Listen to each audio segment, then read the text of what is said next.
حاصل کرنے کی کوشش کرتے ہیں۔ آپ کو معلوم ہے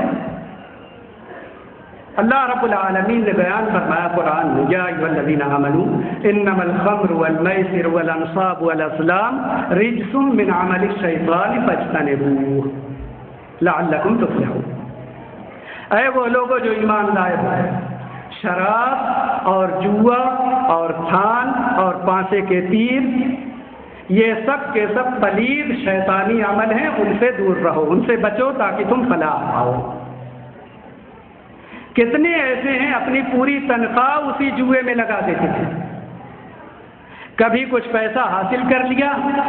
اور پھر اس کے بعد پھر لگایا اس لالچ میں کہ اور زیادہ ملے گا، اور سارا کا سارا چلا گیا۔ یہ سب جوئے صاف کہا جب قرآن نے کہ یہ سب پلید نجس ہیں، شیطانی عمل ہیں، ان سے بچو تاکہ تم فلاح پاؤ۔ اس کے باوجود کوئی اسے کرے اور کہے کہ میں فلاح پاؤں گا، مجھے کامیابی حاصل ہوگی، چاہے وہ جوا آپس میں کھیل رہے ہوں یا لاٹری کے طور پر ہو، یا یہ ہے کہ تھائی لینڈ وغیرہ کے اوراق بھر کر کے ہوں، یہ ساری چیزیں اس میں ایک آدمی لگاتا ہے اور یہ سمجھتا ہے کہ اسے بہت زیادہ حاصل ہوگا، اور اگر کسی کو حاصل بھی ہو جائے تو حرام چیز سے حاصل ہوئی چیز کبھی آپ کے لیے فلاح اور کامیابی کا ضامن ہوگی؟ کبھی کامیابی حاصل نہیں ہو سکتی، انسان ناکام ہوگا، پریشان ہوگا، اور جو لوگ ایسی چیزوں میں مشغول ہیں وہ نہ اپنے اہل و عیال پر خرچ کر پاتے ہیں، نہ ان کے لیے بھیج پاتے ہیں، نہ ہی 6-7 سال ہو جاتے ہیں سفر کر پاتے ہیں، ویسے ہی پڑے رہتے ہیں فلاش، پریشان، تکلیف میں۔ یہ کیفیت ہوا کرتی ہے۔ تو لوگوں کو چاہیے کہ اللہ کا کلام پڑھیں، اللہ رب العالمین کی تعلیمات حاصل کریں، صاف بیان موجود ہے ان چیزوں سے بچنے کا، احتراز کرنے کا، اسی میں کامیابی ہے کہ انسان ان سے بچے اور دور رہے، ورنہ ان کے قریب جا کر کے کبھی بھی آدمی فلاح نہیں پائے گا، ناکام ہوگا، نامراد ہوگا، حلال ہوگا۔ بہت سے لوگ تجارت کرتے ہیں، دھوکہ دیتے ہیں، یہ دھوکہ دینا یہ بھی اسلام میں حرام ہے۔ اب آپ دیکھیے اللہ کے نبی صلی اللہ علیہ وسلم کے تعلق سے ابو ہریرہ رضی اللہ عنہ کہتے ہیں کہ نبی صلی اللہ علیہ وسلم کا گزر ہوا، مر رسول اللہ صلی اللہ علیہ وسلم علی صبرۃ طعام، غلے کا ایک ڈھیر تھا، وہاں پر آپ گزرے، فادخل یدہ فیہا، اپنے ہاتھ کو اس غلے کے ڈھیر میں داخل کر دیا، فنالت اصابعہ بللا،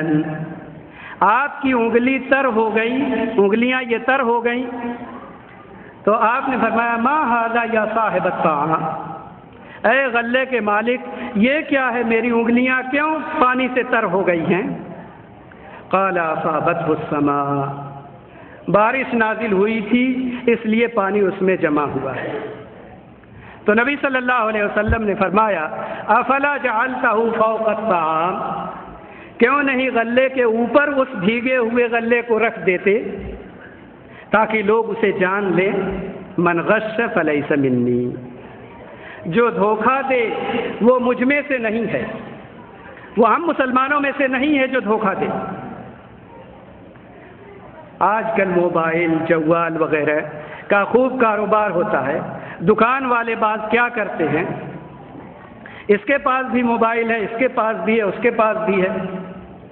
من عندہ رخیص، کس کے پاس سستا موبائل مل رہا ہے اس کی دکان پر سب جاتے ہیں۔ بعض موبائل والے اصل بیٹری نکال کر کے نقلی بیٹری لگا دیتے ہیں اور 5-10 ریال کم میں بیچتے ہیں۔ اگر کوئی آدمی ایسا کیا، نقلی بیٹری لگا کر کے اصلی ظاہر کیا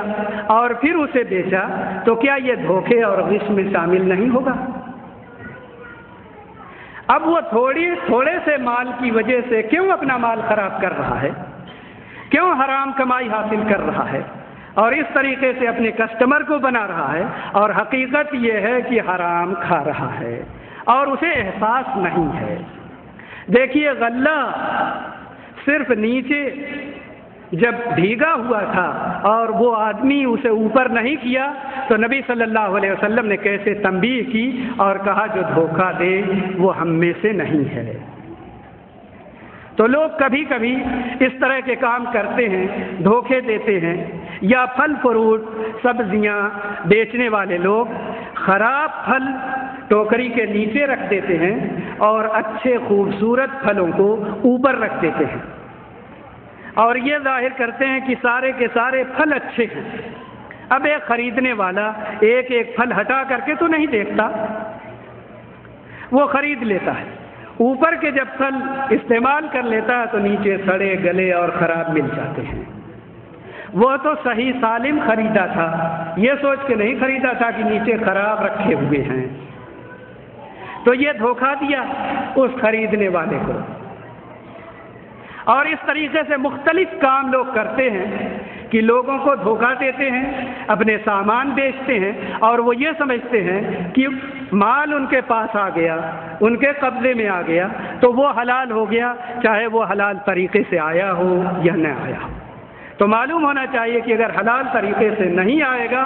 تو اللہ کی نظر میں اس مال کی کوئی قیمت نہیں ہوگی، اور انسان اس مال کو کھا کر کے ہلاک ہوگا، دعائیں قبول نہیں ہوں گی، اس کی اولاد خراب ہوگی، اور جتنے لوگ کھائیں گے وہ سب کے سب خراب ہوں گے، کیونکہ حرام مال کھانے سے دل خراب ہو جاتا ہے، جسم خراب ہو جاتا ہے، پھر انسان خیر کی طرف راغب نہیں ہوتا، شر کی طرف چلنا شروع کر دیتا ہے۔ اس لیے ان تمام دھوکے کی چیزوں سے انسان کو بچنا چاہیے، پرہیز کرنا چاہیے۔ اور حدیث میں اس طرح بھی لکھا ہوا ہے کہ نبی صلی اللہ علیہ وسلم نے دھوکے کی بیع سے منع فرمایا ہے، نہا عن بیع الغرر، دھوکے کی بیع سے منع فرمایا ہے۔ کبھی ایسا بھی ہوتا ہے ہمارے یہاں کہ سامان اپنے پاس موجود نہیں ہوتا اور ایک آدمی دوسرے سامان کے مالک یا ذمہ دار سے بات کیے رہتا ہے اور پھر وہ سامان بیچ دیتا ہے۔ وہ سامان اس کا نہیں ہوتا، وہ دوسرے کا ہوتا ہے، اور وہ اسے بیچ دیتا ہے اور بعد میں لے جا کر کے اس کے گھر پہنچا دیتا ہے یا اسے دکھا دیتا ہے یہ سامان ہے، یہ تم لے جاؤ۔ انسان کی جب تک ملکیت نہ ہو اور جب تک اس پر قابض نہ ہو تب تک وہ سامان خود نہیں بیچ سکتا۔ جب انسان خود کسی چیز کا مالک ہو اس کے بعد وہ اسے بیچے۔ اگر اس کی ملکیت میں چیز نہیں تو اس کے لیے بیچنا بھی جائز نہیں ہے۔ یہاں تک کہ علماء نے یہ فتویٰ دیا کہ آپ لوگ اگر گاڑی بھی خرید رہے ہیں معرض میں اور آپ کی ملکیت میں بھی آ گئی اور آپ وہاں سے لے کر کے نہیں گئے تو اس جگہ اس گاڑی کو ملکیت میں لینے کے بعد بھی نہیں بیچ سکتے۔ آپ لے جائیے، اپنے قبضے میں کر لیجئے، اس کے بعد اسے بیچیے یا رکھیے اپنے پاس۔ اس طرح کی کیفیتیں ہیں۔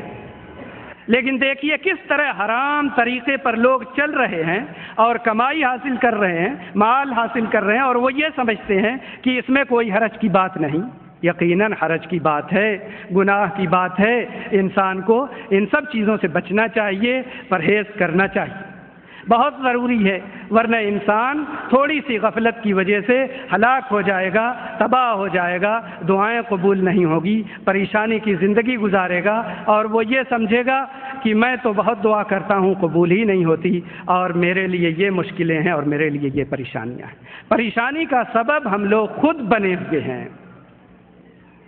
اور اللہ سے ڈریے، حلال و حرام کے تعلق سے اللہ سے ڈریے۔ کبھی بھی کوئی عمل کرنے سے پہلے یہ سوچ لیجئے کہ اللہ رب العالمین دیکھ رہا ہے اور قیامت کے دن ہمارا حساب ہوگا، اور کوئی شخص چھوٹ نہیں سکے گا، ہر شخص سے سوال ہوگا، اس سے پوچھا جائے گا۔ آپ کو میں بتاؤں کہ اللہ کے نبی صلی اللہ علیہ وسلم فرماتے ہیں کہ قیامت کے دن کسی آدمی کے قدم آگے نہیں بڑھ سکیں گے یہاں تک کہ وہ 4 چیزوں کے بارے میں سوال نہ کر لیا جائے، اس سے پوچھا نہ جائے۔ اس کی عمر کے بارے میں پوچھا جائے گا کہ اس عمر کو کہاں گزاری، علم کے بارے میں پوچھا جائے گا کہ اس علم پر کس قدر عمل کیا ہے،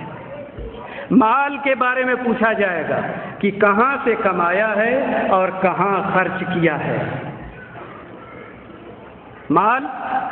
اس کے بارے میں پوچھا جائے گا، اس جسم کے بارے میں پوچھا جائے گا کہ اس جسم کو کیسے استعمال کیا ہے اور کن کن کاموں میں لگایا ہے۔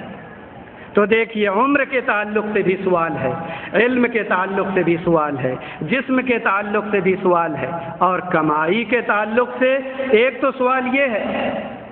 کہ کہاں سے کمایا، کیسے حاصل کیا، اور دوسرا سوال یہ کہ کہاں خرچ کیا۔ بہت سے لوگ کمانے کے بعد وہ کہتے ہیں مال میرا ہے، جہاں چاہوں خرچ کروں اور جیسے چاہوں استعمال کروں، حرام میں ہو حلال میں ہو، انہیں اس کی فکر نہیں ہوتی۔ تو معلوم ہونا چاہیے کہ اس کی فکر ضروری ہے۔ یہ مال اللہ کا دیا ہوا ہے تو حلال طریقے سے حاصل کیجئے اور حلال جگہ میں، جائز اور مباح جگہ میں اسے خرچ کیجئے، ورنہ پھر اللہ کے سامنے کھڑے ہوں گے، قدم آگے نہیں بڑھ سکیں گے اور بڑی مشکل ہوگی وہاں پہ۔ اس لیے اس کا خیال انتہائی ضروری ہے، اور حلال روزی کمانا انتہائی لازم ہے، بہت ضروری ہے اس کا خیال کرنا۔ جو لوگ اس خیال سے دور ہیں وہ لوگ قیامت کے دن بڑی پریشانی میں ہوں گے، اور پھر ان کے لیے کوئی راستہ نظر نہیں آئے گا، اور کوئی ان کا پرسان حال نہیں ہوگا، کوئی ساتھ نہیں دے گا، ماں باپ بھائی بہن کوئی ایسا نہیں جو ساتھ دے، قریب آئے اور وہ یہ کہے کہ چلو میں تمہیں بچا لوں گا، میں تمہارے لیے سفارش کروں گا۔ اصلاً سفارشیں بھی اللہ رب العالمین کی اجازت کے بغیر کوئی نہیں کر سکتا۔ تو یہ ساری چیزیں اللہ کی رضامندی ہی پر موقوف ہیں، لہذا ضروری ہے کہ ان باتوں پہ غور کیجئے اور سوچئے کہ جو مال ہم حاصل کر رہے ہیں وہ حقیقت میں حلال ہے، جائز ہے یا نہیں ہے۔ نبی ایک حدیث سنا کر کے میں اپنی بات ختم کرتا ہوں۔ اللہ کے نبی صلی اللہ علیہ وسلم دیکھیے کیا فرماتے ہیں، اتدرون ما المفلس، تم لوگ جانتے ہو مفلس کون ہے؟ قالوا من لا درہم له ولا متاع، مفلس وہ ہے جس کے پاس نہ درہم ہے نہ سامان ہے، وہ مفلس ہے۔ قال المفلس فی امتی من یاتی یوم القیامہ بصلاۃ وصیام وزکاۃ، مفلس میری امت کا حقیقت میں وہ ہے جو قیامت کے دن آئے گا نماز پڑھ کر کے، روزے رکھ کر کے، زکوٰۃ دے کر کے، ویاتی قد شتم ھذا، آئے گا اس حال میں کہ فلاں کو گالی دی، وقذف ھذا، فلاں پر تہمت لگائی، واکل مال ھذا، فلاں آدمی کا مال اس نے کھایا، وسفک دم ھذا، فلاں آدمی کا خون بہایا، وضرب ھذا، فلاں کو مارا، فیعطی ھذا من حسنات ھذا من حسنات، تو جتنے لوگوں پر ظلم کیا ہے، کسی کو مارا ہے، کسی پر ظلم کیا ہے، کسی کا مال کھایا ہے، کسی کی زمین ہڑپ کی ہے، سب آئیں گے اور اس کی نیکیوں میں سے دیا جائے گا، اس کی نیکیوں میں سے دیا جائے گا، اس کے حق کے مطابق وہ چلا جائے گا۔ دوسرا آیا اس کو دیا گیا، تیسرا آیا اس کو دیا گیا، چوتھا آیا اس کو دیا گیا، یہاں تک کہ ایسا بھی ہوگا کہ یہ اس کی ساری نیکیاں پہاڑوں کی طرح تھیں، ساری کی ساری ختم ہو گئیں، ان حقوق طلب کرنے والوں میں بانٹ دی گئی۔ پھر لوگ ابھی قطار میں کھڑے ہیں، کہہ رہے ہیں میرا باقی ہے، وہ کہہ رہا ہے میرا باقی ہے، وہ کہہ رہا ہے میرا باقی ہے۔ اب کیا کیا جائے؟ اس کے پاس نہ مال ہے، نہ دولت ہے، نہ نیکیاں ہیں، اب کیا کیا جائے؟ حدیث میں لکھا ہے فَأُخِذَ مِنْ خَطَایَاهُمْ یا مِنْ سَیِّئَاتِهِمْ، ان کے گناہ لیے جائیں گے، فَطُرِحَ عَلَیْهِ، اس کے اوپر ڈال دیے جائیں گے، ثُمَّ طُرِحَ فِی النَّارِ، پھر وہ آدمی جہنم میں پھینک دیا جائے گا۔ لوگوں ساری نیکیاں بانٹ دی گئی،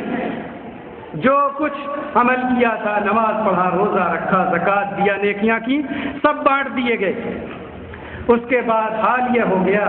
کہ دوسروں کا ابھی بھی باقی ہے، تو اب ان کے گناہ اس کے سر ڈال دیے گئے اور پھر اس کو گھسیٹ کر لے جایا گیا، جہنم میں پھینک دیا گیا۔ اللہ محفوظ رکھے اور بچائے ان مصیبتوں سے، ان فساد سے کہ انسان ایسا مجبور ہو جائے قیامت کے دن کہ نیکیاں بھی لے کر کے جائے اور اسے کام نہ آئیں، اور سب کچھ کما کر کے گیا سب برباد ہو گئے، لاچار ہو گیا، مجبور ہو گیا، کیونکہ نہ پیسہ لے کے جائے گا، نہ مال لے کے جائے گا، نہ دوست و احباب کام آئیں گے۔ اس لیے انسان کو چاہیے کہ ایسا بن کر کے اللہ کے سامنے نہ جائے کہ وہ لاچار و مجبور ہو جائے، پریشان حال ہو جائے، اور پھر کوئی اس کا ساتھ نہ دے، جہنم میں پھینک دیا جائے۔ اس لیے ضروری ہے کہ جس طریقے سے ہم لوگ